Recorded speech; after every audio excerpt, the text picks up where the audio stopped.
And Democrats, listen to me and listen to me well. In any campaign that you ever run, whether it's for president or dog catcher or Ebony Payne for city council, you have to give voters a reason to fire the incumbent, and you have to give them a reason to hire you. There's lots of reasons going to pop up of why this group should be fired. But we have to, at the same time, give people a reason to believe that Democrats can fix the problem.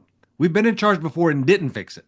What's different this time? What's our vision? And that has to be encompassed, listen, write this part down, around work and family and helping everyday people's lives with what Mike Madrid would call affordability issues.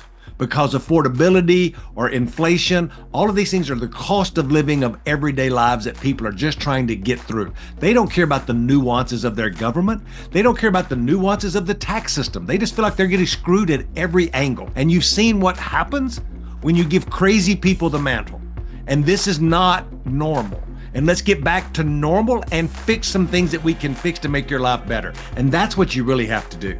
I think Chuck should run for DNC chair. Shut up. Man, you got me all excited there. Hello, everybody, and welcome back to the Latino Vote Podcast, coming to you live from Washington, D.C., where you cannot buy a wheelchair in this town because Republicans have bought them all, and they're going to shove your grandmother off a cliff with them. Welcome to the podcast, Mike Madrid. Thanks, Chuck. Good to be with you. DC, it's still standing. I mean, the city's still going, I think. Is it? No? Marginal? It is. Last night, the Republicans had a vote to pass, and you'll know more about this, their budget blueprint, like it's the first step. Yeah. And it was the crazy thing that they got up to the vote. Everybody's in the chamber. It's one of those nights. Everybody in the parties, they're ready to vote at 6 o'clock. And they're fixing to call out the bill number to vote. And then Johnson's like, nope, not going to do it. We're not going to. They pulled the bill. Everybody, Mike Madrid, gets in there, walks back to their offices. The night is over. This is not going to happen. They don't have the votes. And they start calling and texting everybody to come back. Call them back. Mike Johnson has moved 3 of his members. We hear that Donald Trump actually had personal phone calls with all 3 of them to get 4 of the dissenters back on board. The bill passes 217 to 215 to give Republicans a blueprint on a budget deal for the rest of the year. We still have to do the thing with the Senate. But the reason I led with the wheelchairs and grandmas is there's like 800 million bazillion, all these numbers don't, but there's a lot of cuts in this budget and a lot of tax benefits, as Republicans would say, for their other folks. And so we're going to have an argument now over the next few months about what's actually in this budget. Some things never change. We're going to see some good Democratic messaging coming out of this? Or don't get crazy. Like, we don't know that. Yeah. I just,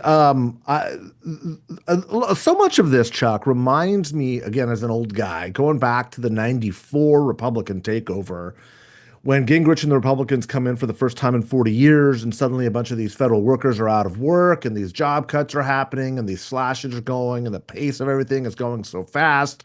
SNL does this skit with Chris Farley playing Newt Gingrich with just, hit the gavel, pass, just this kind of blitzkrieg, very, very similar to what we're seeing right now.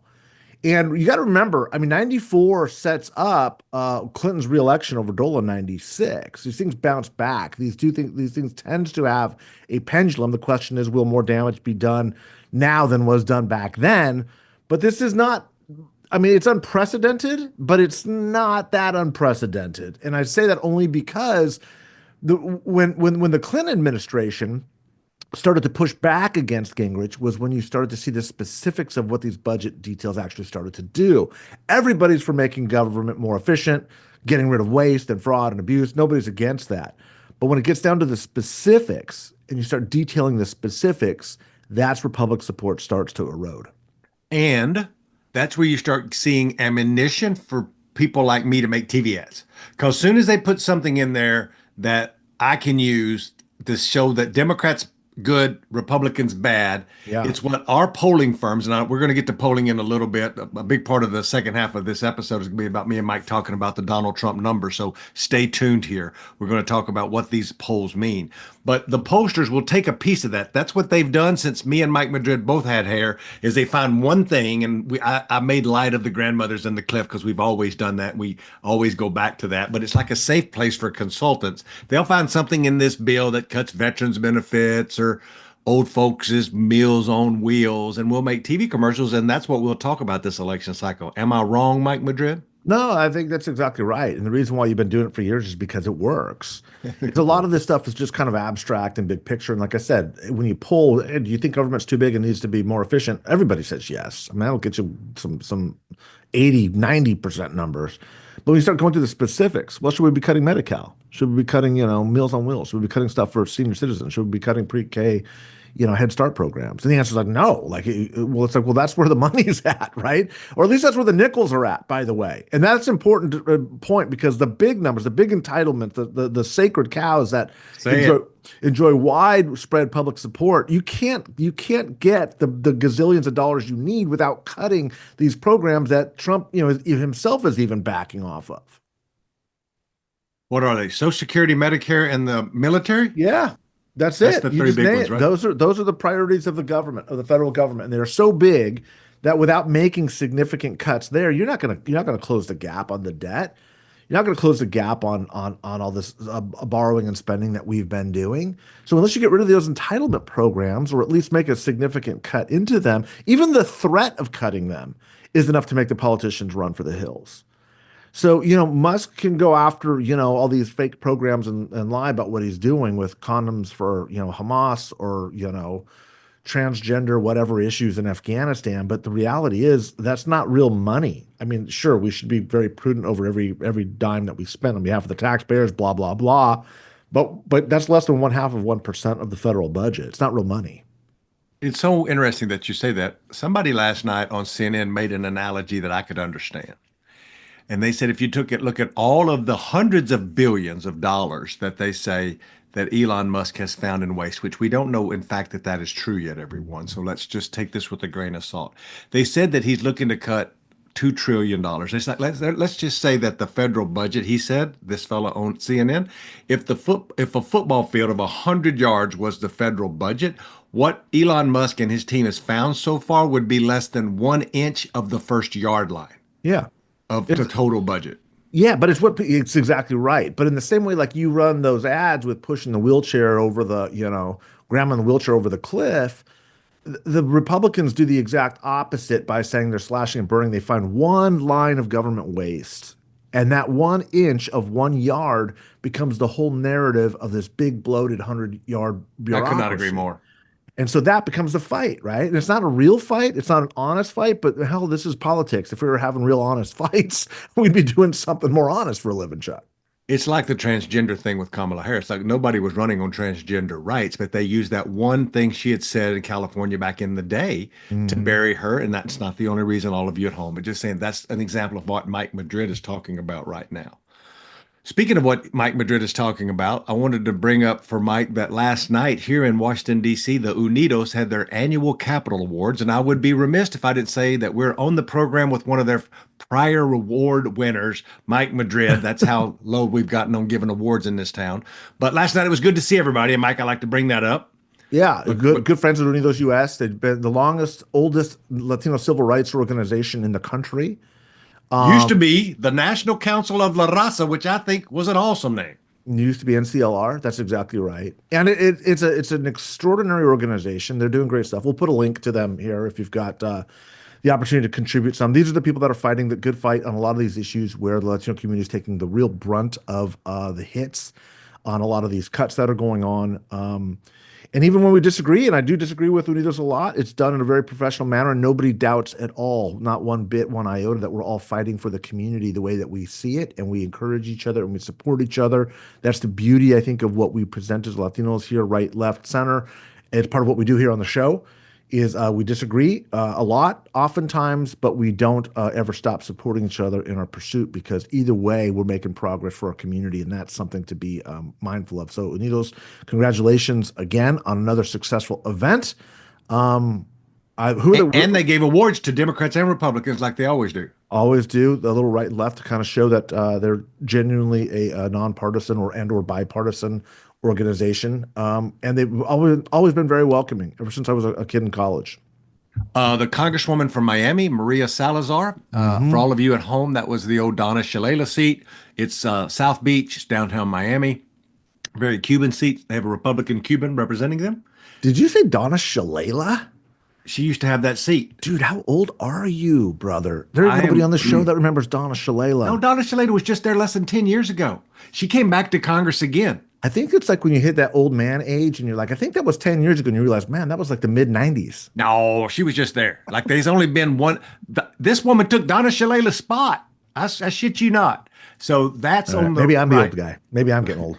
But Donna has been around a long time. She left that after she lost that seat and went to the University of Miami. I digress. Yeah. On the left, the Congresswoman from El Paso, the great Miss Escobar, Congresswoman Escobar, Veronica Mhm. Escobar. My God, I couldn't remember her first name. Who represents El Paso? Who is a stalwart? Who is a great, great Congresswoman from there? So both of those people were recognized last night, along with one of their grassroots groups that are out in the states fighting on immigration. Immigration was a big part of last night's talk. I've got, speaking of that, last week I was in Chicago. I got invited to go to a group in Chicago of Latino leaders called the Latino Leadership Institute, Was the guy who Chicago. run it got a cowboy hat? No, Oh, I don't wrong think guy. so. My Maybe, bad. maybe not. Chicago played different there. First of all, I was like, I got the opportunity to speak. I met Chairman Espaillat, the congressman who's the chair of the Congressional Hispanic Caucus. Had a nice private lunch with him and talked a lot about the immigration fight and some of the framing, what's going on with the community. It was fantastic. Former Congressman Luis Gutierrez, who's a champion, a giant in the Latino industry, an fierce advocate for the Latino community, immigrants specifically. Former congressman from Former congressman. Chicago, Puerto Rican. I want to get him on the show. We just had we just bromance, man. We just hit it off totally. Chuy Garcia was there, Congressman Garcia. I know you've done work with Chuy in the past, but it was a who's who in Chicago. There were aldermen, statewide elected officials, old time Latino politicos. Probably I want to say 300-400 folks there at the University Club, Loyola Marymount University. I kicked it off by saying, man, you Latinos, you're made different here. There's snow on the sidewalks out here. I'm not used to going to Latino organizations, and it's cold, bitter cold. True Uh, that. and yeah, they're tough. They make them tougher in Chicago. So it was a great event. So there's a lot going on in the community. People rallying, people realizing this is a moment to kind of step up and do the right thing. And there does seem to be an energy, Chuck. Are you feeling that? Like things have maybe bottomed out or turned a little bit? Yeah, I think you're right. And I think that as I'm traveling, I think that's why I brought up the Unidos thing. It wasn't to share your accolades of your brilliance or your award winning, Definitely whatever you not. did. You would never do that. I I know. would not. But to say that the reason I brought it up, Mike, is in all actuality, I use that word right, in all truthness. When I said the Janet Murguia puts me up at the front, I get to sit with one of the sponsors. I work for Janet Nuditos, full disclosure, folks know that. But the who's who of the Latino community, it never fails when I'm going to these things. We want to thank all the listeners, people one after another. Hey, man, love you and Mike on the podcast, listening every week. Hey, I thought last week's episode was really good. And you know they're listening because they're telling me and asking my questions about the podcast. And these are Yeah. like corporate leaders, labor leaders, all right, left, center. Like these are corporation tables, these are nonprofit tables. And so, like, that's what made me really appreciate it. And for all of you who's been listening, me and Mike also wanted to say that our YouTube subscriptions have jumped. So you're doing your job, and we want to Yeah. ask you to keep doing it because it's really helping us. We're getting we're showing up in what they call the algorithms. Now, Mike has explained to me that the algorithms is not something you have to go take a shot for, that the algorithms is the way you see your information. So keep subscribing to the YouTube algorithms. I love that I can say that word, algorithms, so that we can get the algorithms up and get the algorithm moving around on the internets. Mike, how did I do? You did fantastic, Chuck. Always good. Make sure that you're liking, make sure you're subscribing, share comments, Down below too, we need a little bit of engagement in terms of finding out what it is are the topics that you guys want us to cover. Guests you want us to have. I would love to have Janet Murguia on the show from Unidos US. You should talk to Janet, see if we can get her on. Good idea. I reached out to Congressman Espaillat out over lunch. He said he'd love to join, so maybe we'll get to chair the Congressional Hispanic Caucus. I think as we start, I think a good idea, Chuck, as we go through this sort of late Trump honeymoon phase, is to start bringing on a lot of these Latino elected officials' voices from the Democratic Party. We've talked to some Republicans. We'll do that again about where the party goes from here, because I think this discussion is really important. I think it's very indicative of where the Latino community is at this point in time. And I think it's very healthy to have this discussion, this debate in the Democratic caucus about whether or not this should be moved more towards kind of the Bernie style populism, economic populism, or whether there's kind of a more centrist route that should be being taken. And what I find fascinating, I don't know how you feel about it, but I find it fascinating that it's really the conversation I think is the most pronounced in the Latino community because so many of these young burners were Latino, right? Younger people are more Latino than they've ever been before in this country. But there's also a lot of sort of, you would call them corporate Democrats. I would call them establishment Democrats that are a little bit more centrist. And there's this generational divide that is happening, not just in the country, but in the party. And the Latino caucus, again, talking to leadership on the Democratic side with Latinos has been fascinating for me over the past couple of weeks. But to see this debate play out in places like California, where you're seeing it in real time, big Latino communities, I think that this is going to determine which direction the party heads in. Is it going to take a more moderate path, or is it going to go more towards this kind of economic populism defined by Bernie Sanders, AOC, with a little bit more of a Latino flavor? What do you think? I think that I want to talk about for just a second because you reminded me, and I had something hot off the presses because I still print things out on paper like God meant. Of course you do.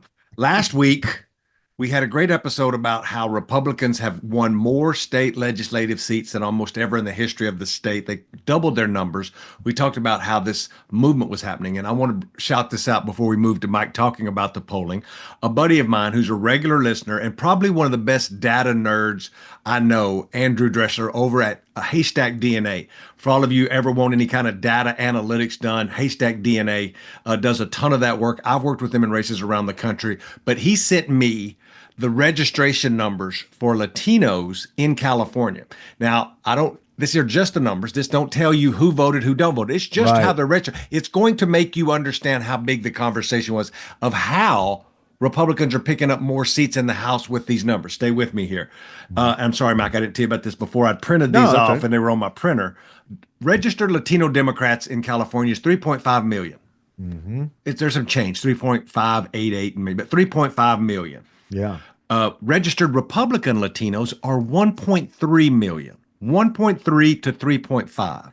Now, in the middle of that are non-party preference Latinos, which currently are at 1.6. So I'm going to do that one more time. Democrats 3.5, Republicans 1.3, nonpartisan NPPs are 1.6. And then there's no other parties, even though Mike Madrid, y'all got like 10 effing parties in this state. Anyway, those three are the big ones. American Independent is the fourth, but it's only 200,000. Now, I tell you that, and what struck me, and the reason I want to tell those numbers, is there's twice as many Democrats, almost three times as Republicans, half as many nonpartisan. So one of two things is happening as an old elementary observation over here, which is Democrats are voting Republican, or Democrats aren't showing up. Remember, this is not turnout. These are just raw registration. Hell, I bet half of all these people never vote.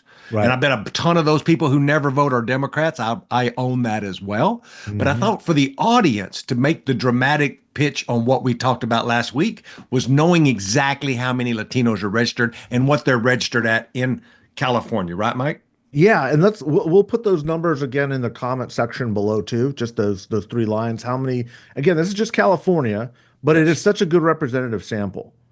3.5 million Latino Democrats, 1.3 Latino Republicans, 1.6 no party preference. Yep. So if you added Republicans and no party preference together, you're still at only 2/3 of what the Democrats would be, right? There's still be more. At 2.9? 2.9. Yeah. So you're still below where Democrats would be. So there's a commanding number. So that is important context. Where the debate is happening right now is whether or not this rightward, quote unquote, rightward shift is happening. One, is it happening, or is it a function of declining voter participation rates? And that is important, and it's a legitimate discussion. I've got some very strong thoughts about that, which is if I'm a Democrat, it doesn't really matter, right? Because if your people aren't showing up, I don't care if you've got 20 million registered, if they ain't showing up, and there isn't a reason to, and there's a 3 decade trend of this, that's as big of a problem as these folks, I think, switching to the right. The data says it's really both. It's really both. Latino turnout, all turnout, by the way, dropped in the 2024 election for Democrats, but it dropped particularly big with Latinos, and that's a sign. You got to pay attention to that. So we are talking about big numbers. We will be talking a ton more about this topic because it is really central to what is happening with the Latino vote. There is a movement to the right. As you've heard me, in my opinion, articulate, I don't think it's a movement towards conservatism. I think it's a movement towards populism. But I also have to admit that there is a drop off in turnout that is something that Democrats need to be more focused on because that is going to be a strategic question. Should Democrats be focused more on turnout to get their base up? And is that then a message problem or a tactical ground game problem? Both legitimate, might be both. We'll be talking a lot about that. And then what are Republicans going to be doing as they feel like they're moving on offense for the first time in decades? Will they be setting up shop? Will they be doing more tactical work? Or are they just going to be sticking to messaging? That's all stuff we're going to be discussing over the course of the next 18 months as we head into the midterms at a time where historically, and remember, the 2018 midterms, you had the highest Latino turnout in U.S. history. Right after a Trump election. Right after a Trump election, highest Latino turnout in history, highest anti-Trump vote for Latinos in history. And it was largely a function of the ICE raids, the ICE crackdowns, very similar to what we're seeing now. The question is, 6 years later, is this what we're going to see again? And while the jury's out, we are starting to see some early polling numbers showing Trump's numbers beginning to decline. It's not a collapse, I wouldn't say, but they're going down. Yeah, and let's talk about those numbers a little bit. I think that this is a good point. It kind of I want to weave in the Musk stuff because I Yeah. think that that affects the numbers. I was with a cab driver yesterday, and I don't know where he's from. He ain't white. He's black. Is he Latino? Is he African? He was just. I made a joke about Trump, and he just popped off, and I was like, oh, wow. Now look, a cab driver in D.C. who's an immigrant. Like I know this is not a focus group, but it's just one of the things of like he's like Musk is not elected. What is he doing? If I voted for Trump, fine, or if I voted for Biden, fine. They're elected to do whatever. He's not elected. And I thought, oh, okay, interesting. And then as we're doing focus groups and polling, and there's more of that going on, big groups like Unidos are in the field. I know the Eki's Lab is in the field. I talked to Univision yesterday. They're going into field with a big poll in New Jersey to check on that governor's race there to see how Latinos are feeling in New Jersey. And I think, and Mike wanted to talk about this, we're going to start seeing numbers now because now Mhm. it's been 60 days. You really need time to go in, figure out what you're going to ask. Is this having an effect? And Mike, I really want to get your take on. I think that we see polls come and go, and I know organizations do polls. I'm open about they will do things that benefit them in certain areas. Like I get that piece, but Yeah. setting that to the side, I think that as we move into the midterms, we're going to be looking at numbers. And how do you think, and how are you dissecting the numbers you're seeing now for Donald Trump? Well, I think people who've listened to me and follow me on my own, my Substack and my own podcast and my writing over the years know that I am a very big proponent, especially in the off year, of just looking for movement in polls. You're not looking for baseline numbers, although they're important. What you're looking for is what downward pressure might look like or upward lift might look like, because that tells you if there's room for your candidates to grow in support or to decline in support levels. And we have seen Donald Trump's numbers, which were sitting, in the low 50s right after the election, which was a high range for him. They're not huge. It's not like back in the 80s and the 90s when we would see, approval ratings in the high 50s, low 60s for an incoming president. High low 50s for Donald Trump are very, very high numbers. It means that he's got a lot of swing voters breaking towards him. Those numbers have come back down to earth. They're not, that lasted about 40 days, 30, 40 days. And I think there was this initial interest and excitement and buzz about oh, he's really doing stuff. He's signing all these executive orders. He's shutting down the border. He's making these cuts to the federal government. But as these things are becoming more real and as they're becoming more specific, and as there's growing anxiety about the economy in every sense is that Donald Trump is heading in the wrong direction, whether it's tariffs or whether it's upsetting our trade partners and our enemies by saying he's going to invade them or whatever else he's talking about doing. The price of eggs are still going up. All of these things are the American voters paying attention. And so his numbers are coming back down into a traditional Trump range. Now, if anybody who's looking for Trump to start going below like a mid to low 40s job approval rating, I think those days are gone. I don't think that will ever happen. I don't think there's anything that Trump can do because he's already done basically everything and doesn't drop below that support level. That base is not ever going to leave him. We know this. This is not new. This is 8 years worth of Trump history. The question becomes is that 45, 46 range, which is about where he's sitting now in terms of approval. Yes, there are some outliers like the Harvard poll that came out that showed him in the low 50s, 51% approval, but most of them like Ipsos are showing 53% disapproval right now. And so the 538 average has his numbers cooling, coming back down to earth. That's expected. He had his honeymoon. The presidential honeymoon used to be 100 days. It's now about a third of that or half of that. It is coming back down to earth. People are settling into their partisanship the way that we always do as Americans. And I think now we're going to start having an honest shot or look at governance and figure out what this stuff actually means. This is Trump's economy now. There's no more blaming Biden. He can do that and he will do that till the cows come home. But the American people are now saying, okay, this is Trump's economy. Musk in particular, and there's 2 points I want to bring out here.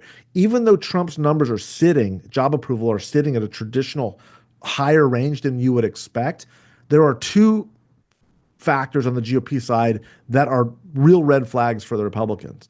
The first is Musk's approval ratings are sitting in the mid 30s. And it's odd that we're testing a guy who's not even a politician, but you have to because he has such a prominent role and he's so prominently featured, which is a fascinating thing that Trump gives this guy this much of a spotlight, right? He's in the Oval Office doing press events. He's constantly dominating, X. Obviously, it's his property. He can do that all he wants. He's going to be sitting in on the first cabinet meeting. Like this guy's genuinely a co-president, if not a president of the United States. And his numbers are in the tank. People don't like what he's doing. They also don't like the specifics. They like the generalities of bringing the government, cutbacks and reducing the federal workforce, waste, fraud, abuse, blah, blah, blah, blah, blah. They don't like the way he's taken it. This chainsaw moment was really, really cringy. It was bad for him, and the polling is starting to reflect that. The second thing, and this is again very, very early, but this is where the starting gun has fired here. Republican numbers are about 7, 8 points below the generic ballot for Republicans, about 7, 8 points below Donald Trump's numbers. In fact, the generic ballot has Democrats at a +5 position in the House right now in key swing seats. This is from Fabrizio. This is Trump's pollster. So you know these numbers are not good. And he leaked a memo because Trump's pollster is worried about what's happening and the loss of all of these independent swing voters, how fast it happened, how decisively it happened. And this does not bode well to begin this deep in the hole to then start climbing out in terms of the midterms.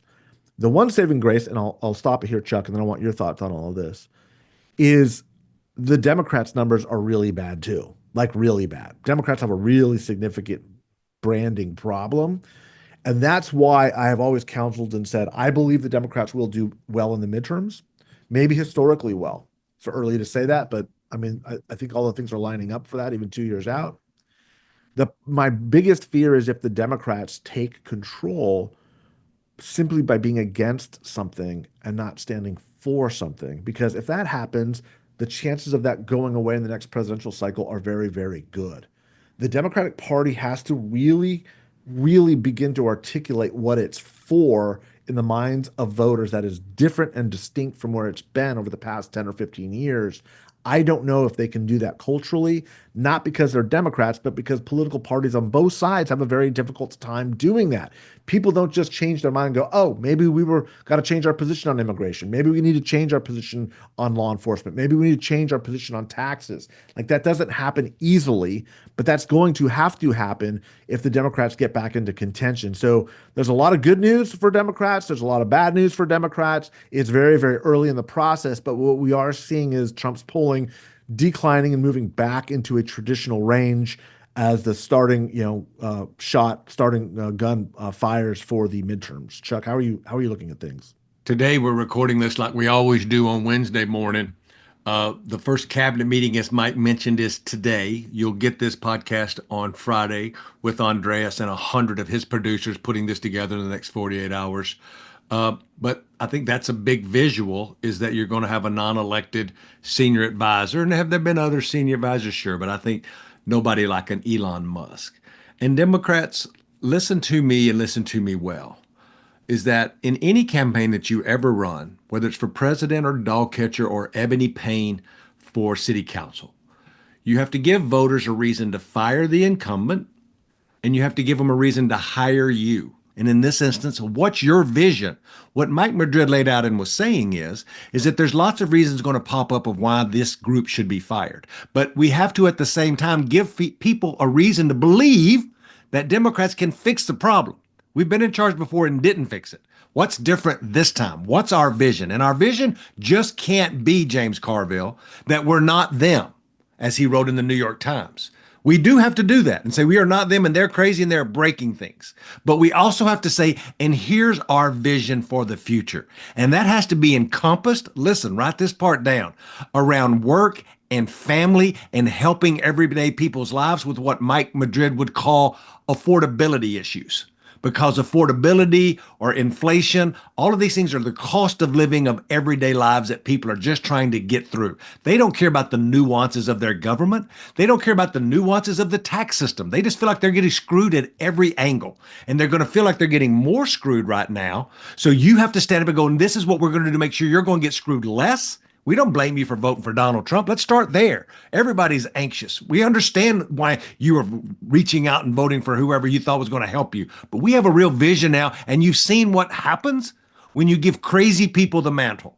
And this is not normal. And let's get back to normal and fix some things that we can fix to make your life better. And that's what you really have to do, Mike. I mean, every day, Man, that's the thing. I think Chuck should run for DNC chair. Shut up. Man, he got me all excited there. I was like, go to Act Blue and give him $5 for that. He's exactly right, though. You got at a certain point, people don't want to know what you're against. They want to know what you're for. There is that, I mean, really, really words of wisdom there. There's a two-part process when you're unseating an incumbent. You have to show that the incumbent needs to be replaced. That's usually a difficult burden to overcome, but they're definitely there. Republicans are there. I think the voters are going to be there in the midterms. The question becomes the harder determination, which is, are you going to do a better job than the incumbents? Think about this. If you don't do campaigns, you probably aren't familiar with this, but you have to show one, the incumbent needs to be replaced, and then two, that you're better than the incumbent. It sounds very simple, but it's not. This is the reason why incumbency is so easy to protect. All you have to do is knock out either one of those questions in the minds of the voters. It's why negative campaigns work so well, is you just have to cast doubt in the challenger. And the only way to overcome that doubt in the minds of voters is to articulate what you're for. Okay? They will come to their own determination over 2 years as to whether or not the incumbents need to be replaced. I think they probably will. With Republicans, the question is, can Democrats offer a better, more positive, more aspirational vision for where you're going so that people feel confident saying, yeah, we need to make a change and these are the right guys to do it. And when you do that piece, over the last 2 cycles, we've rightfully talked about a lot about abortion because Yeah. it was something that moved suburban white women that, again, Mike Madrid would say has been one of our growing parts of our coalition while losing other working class pieces of that because we weren't talking about everyday issues that affected, not that this issue don't affect women, but I'm talking about other issues. I think this campaign, as we move into the midterms, welcome to the Latino Vote podcast, because Latino voters in many of these places, when I keep talking about firing Donald Trump, what I'm really saying as a strategist, Donald Trump can't run, quote unquote, for president again. But in less than 2 years, a Republican led Congress and Senate will have to now defend everything that they did that I'm going to say as a Democratic operative hurt regular folks. Mhm. That whatever their cut was, whatever that little thing is, plus tie them to Donald Trump and more so probably to Mike Madrid's point about popularity to Elon Musk and all the things that he has done in the government that has been hurting regular folks while also saying, sure, trim fat, we don't want people getting double paid for God's sakes. And we all that common sense stuff, but going in and wrecking havoc with checks and balances. This is what people really like. This checks and balances piece, they want to, in their mind, elect a Democratic House and a Republican Senate. So somebody's got a little bit of a check. So it sees people working together because that most common sense voters, Democrats and Republicans, want their government to work like that. Stay out of my lives, keep my taxes as low as you can, help me get a little bit of help when I need some help, keep my grandmother's Social Security check coming in, and get the hell out of my way. That's what most people want, right, Mike? That's exactly right. And of course, while we're talking generally about American voters, we're obviously talking specifically about Latino voters in this instance as well, because this is where the prioritization of our voter base is going to be. What I'm going to be looking at very closely is what's going to be happening in Latino polling and Latino crosstabs. I will be doing a lot of my own polling here, both in California and nationally. You'll be hearing about it here first on the Latino Vote podcast as those results come out. We'll also bring Carlos Odio back on from Equis Research, who does a tremendous amount of work in this space to kind of get a sense of what he's feeling and he's seeing out there with Latino voters. But to me, the question is going to be this balance between whether or not the Trump administration's overreach on ICE and mass deportations overcomes the growing economic anxiety in an economy that is now his. Do Latino voters give him a pass? We're going to find out. Do Latinos hold him to a higher standard? We're going to find out. Was the economy under Biden something that they were just using as an excuse but voting for something else? We're going to find out because I think there's enough Latino pollsters now to look at this to give us some really good insight as we watch the Latino vote unfold. Is this really a voter motivated primarily or exclusively by economic pocketbook issues? Or is there a line in the sand that you can cross on racial or ethnic issues by cracking down on these raids and otherwise detaining people who are U.S. citizens, splitting up families, U.S. citizen children, and undocumented parents? All of these questions are going to come and play over the course of the next 30, 60, 90 days. And we're going to have a really good look at what this means in Latino polling on how these voters are going to be reacting. Because as Chuck has pointed out, from all the numbers he's been looking at in all these congressional districts, the balance of power is going to come down to most of these districts with a 25% Latino population or more.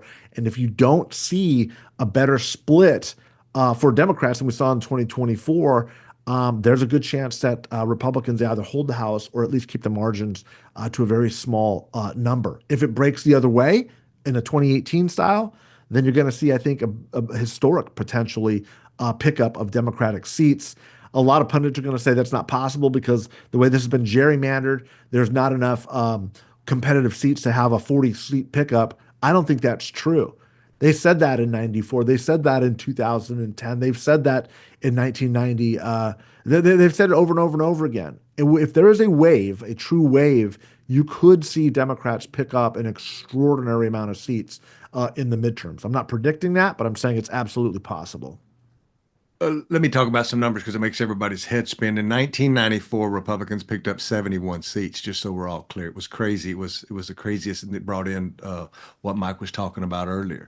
Now, in true marginal fashion, there's only about, if you really extend the map, there's about 40 seats that are marginal. If in a true wave, you get 10 Yeah, or 15 more wave. that Yeah. in a wave you get even more than that. You could, because what I'm considering marginal or what most experts will say is that it has a fluctuation of plus or minus 5 points. I know that Mhm. me talking about math makes y'all all confused, but plus or minus 5 points, marginal seats. But this is the key is that the reason Mike talks about 18 being such a year that Democrats and Latinos overperformed is you had so many more that were angry and showed up. Right. To make your point about what we're saying about California, think about the numbers that we just said in the podcast we had last weekend.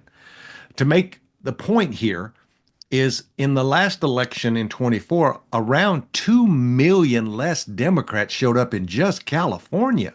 while there were about 200,000, not that much more, but more, Republicans showed up to vote than 4 years prior, about 200,000, while 2 million less, not Latinos, but just overall Democrats, didn't show up. A great many of them, I'm sure, are Democrats.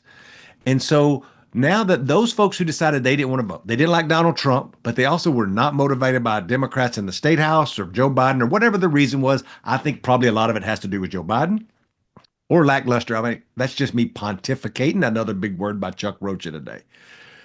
But if those folks now are going to be harmed by their cousins losing their job at the national park, if those people are going to be harmed because Donald Trump is exporting or kicking out of the country their grandmother's brother who's been here for 20 years because he got whatever little thing, he's not really a violent criminal at any means other than a speeding ticket, those things build on themselves. And you start seeing what Mike Madrid talked about in 2018 with a higher than normal midterm turnout of folks who normally don't show up or haven't showed up. Then you start seeing waves or things happen, and it don't take a bunch. Keep Right. in mind, 2 million less Democrats vote in California. You probably have a lackluster Democratic Party in many counties, and you now have more Republican Latinos in California than ever before. That's how that happens. And it could keep happening if things don't go one way, but there's also a way that it comes back if Latinos show up or Democrats show up. There is a scenario. Now, let's be crazy here, where whatever Donald Trump is doing, the right loves this. And conservative, crazy folks who voted for Donald Trump love this. And they love the trolling by Musk. They love it. Now, history would tell us that those people normally don't show up to vote for anybody other than Donald Trump. We've seen it in Senate races where they voted for Donald Trump and went home. And I'm making a big assumption that they show up in a midterm to vote for some random congressman. But these are all the different scenarios, right, Mike, that I laid out? Yeah, there's one other. Let me add this in though, too, because I think there is this demographic change. And again, if you're listening along, I know this is a lot of nuance and in the weed stuff, but most of our listeners are pretty sophisticated. We have seen over the course of the past few election cycles that Democrats are increasingly the beneficiaries of low turnout elections. Democrats are going to start doing better in midterm elections than they have ever in my career, in my lifetime, because they're becoming a more college educated party. And midterms are usually driven by higher information, college educated white voters who are breaking strongly for Democrats. We saw this in the last midterms in 2022. Okay. The demographic, which has the biggest sway in all of this, is the fastest growing group of Republicans in the country, which are non college educated Latino men. The question is, do they show up in the midterms? They did in decent numbers, not great numbers, but decent in 2024 for Trump. But are they going to when he's not on the ballot? Are they going to in the light of these mass deportations? And if they do, are they breaking the way Democrats have traditionally expected them to, which is basically a 70-30 split for Democrats? I'm not convinced that they do, but I'm not convinced that they break. I'm not convinced that they both show up. I don't think that they will. Nor am I convinced that they'll break 70-30 for the Democrats if they do, even if there are these mass ICE deportations and raids. I think it's going to be much more of a split vote. Either way, I think the Democrats demographically are heading into a direction where they're going to be doing better in midterm elections than people expect. Now, if Trump's numbers in the economy are not doing well, we're going to see a lower turnout amongst some of these groups, these lower propensity groups. This used to be a concern for Democrats. It's now becoming a concern for Republicans. So you got to look at this in like a 10-year. You have to look at this since 2016 when Trump became elected to really understand what's happening here. The coalitions in both parties are changing. You know that. Latino voters are changing. You know that. So we've got to look at what low information voters are doing, and they're breaking more Republican and more for Trump. This is a voter that has historically not turned out in the midterms. Okay, that's a good sign. I think it's the irony is you're going to see, what do Republicans do to get higher Latino turnout in some of these precincts? Are they going to be working Starr County, Texas, for example, to get turnout when they were winning overwhelmingly in these districts where they don't really have a presence? Of course they are. They're not going to be good at it, but they're going to be trying it. Democrats, for their part, are going to be going, man, I don't know if we want as big of a Latino turnout as we've always expected, because if we just put a bunch of people on the ground, we're turning people out at maybe a 55-45 when we used to be winning 70-30. Like, is that the margin we really need? Or should we really be focused more on these white college educated voters and bringing back white women who defected from us in 2024? That's going to be the strategic decision. That's going to be who determines the control of Congress. And I think it's going to be fascinating to watch unfold. I think Mike's right about all that. And I think that wrapped it up really, really nice. And I think as we have these conversations, we're going to be biting off chunks of this and having experts come in to have a conversation with us, whether they're posters, they're people from the community, there's folks that are seeing things going on. The one thing that we want to do is inform our listeners to make sure you have all the decisions, not decisions, you have all the information to make your own decision is what I was trying to say. And also to be listening and following and subscribing to this podcast. Don't forget, on YouTube, you can go to the subscribe button. And just like I said last week with my mother, it doesn't cost anything to subscribe. You can just click a button on the internets and then voila, you got an algorithm. I think that's how algorithms work. But you might have an algorithm. Or if you have an algorithm, you can get a brace for your knee and it'll straighten your algorithm right up and you can come right in and like the podcast, be in the podcast. If you're listening to this, now that I think about it, and it's Friday, I'm headed to New York City, Mike Madrid, on Friday. City. New York City. Me and Ebony are going to take the train, the choo-choo, as I like to call it, up to New York Friday night. Watch me tonight at 10 p.m. on the Abby Phillips show. Me and Ebony are going to stay up there on the weekend. Mike, we're going to go to one of them Broadway plays on Saturday night. I'm going to get some culture. Wow. And then Ebony's going to take me on Sunday to a museum.